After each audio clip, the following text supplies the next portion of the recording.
you, Mr. Galloway, for the inspiring words. Also, we have time for Q&A, but before we get to the Q&A, I just have a couple announcements. Going around right now are donation boxes that are going to help support the U.S. convoy. They're going to help support the U.S. convoy of Viva Palestina, so if you guys can donate generously, we would appreciate that. Also regarding the Q&A, we have the mics right here to my right and to my left. If you have a question, you can please line up in between the rows, and we'll go accordingly, going back and forth with your questions. With the questions, please limit it to one question and try to keep it relevant to the topic. And also, Mr. Galloway will not answer the question until you go sit down. So you ask your question and please have a seat, and he'll answer your question. What do you want me to do? Can you take this way? I'm just going to go to it. We'll start on my right here. Go ahead. Hello everyone, I just would like to thank Mr. Galloway. We need one more person like you to make sure this world is awake, and have some moral standards. Where do you see this conflict going? Is this going to be another 61 years? Can we wait for another 61 years? Or what's the end of this? Well, there's no end in sight. Israel cannot be depended upon to give justice to the Palestinian people. It will never do so. It's like asking a surgeon to amputate his own foot. It couldn't happen. It's never going to happen.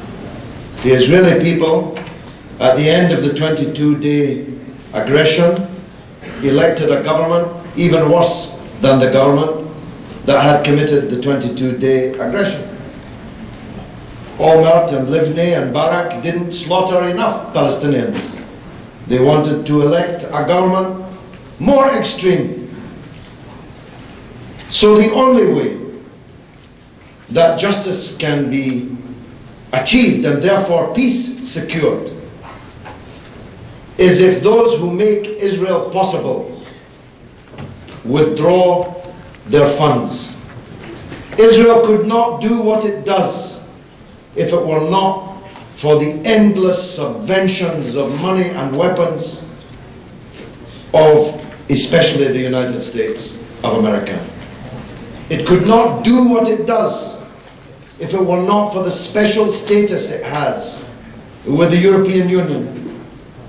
It could not do what it does if it was held to account in the way other countries would be held to account for international lawlessness on this scale. So, the only way it's going to end is if the world forces Israel to end it.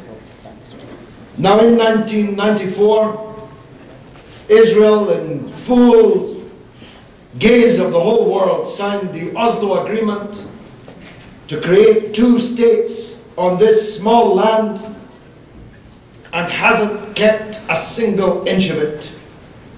Not a sentence of it.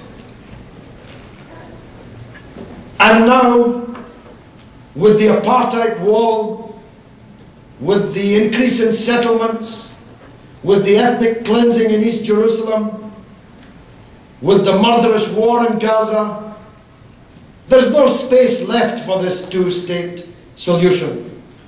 So I have a better idea. Let's have one democratic state from the Jordan River to the Mediterranean Sea, where all the Jews, the Muslims and the Christians can live as equal citizens under the law.